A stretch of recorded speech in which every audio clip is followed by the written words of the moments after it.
So there are a number of really great tools out there. The first one I'm going to recommend is Gamestorming. Gamestorming is a great book.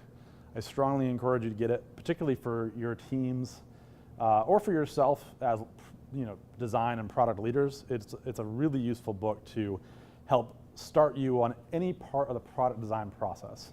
So be that a how might we, or be that a some people might, or be that the ideation process. It's short, it's cheap, it's like 20 bucks, and it's a key book. The second is Don't Make Me Think. Everyone probably is already familiar with that one too, but Don't Make Me Think is a critical usability book that, in the kind of the history of usability, that really gets to making things very low friction. If you want to ensure that your product is sold, reducing the friction to being able to adopt that product, be it software or a physical thing, is really critical.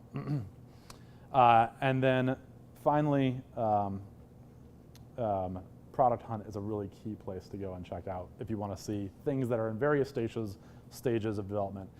So the fundamental way that Product Hunt works, producthunt.com, is it is a closed community of people who work in the product world. Anyone can go and visit it, but only a certain number of people can contribute to it. And people bring their products there in various life stages of its development. Sometimes they're barely out of a deck, and then sometimes they're actually a robust product with revenue.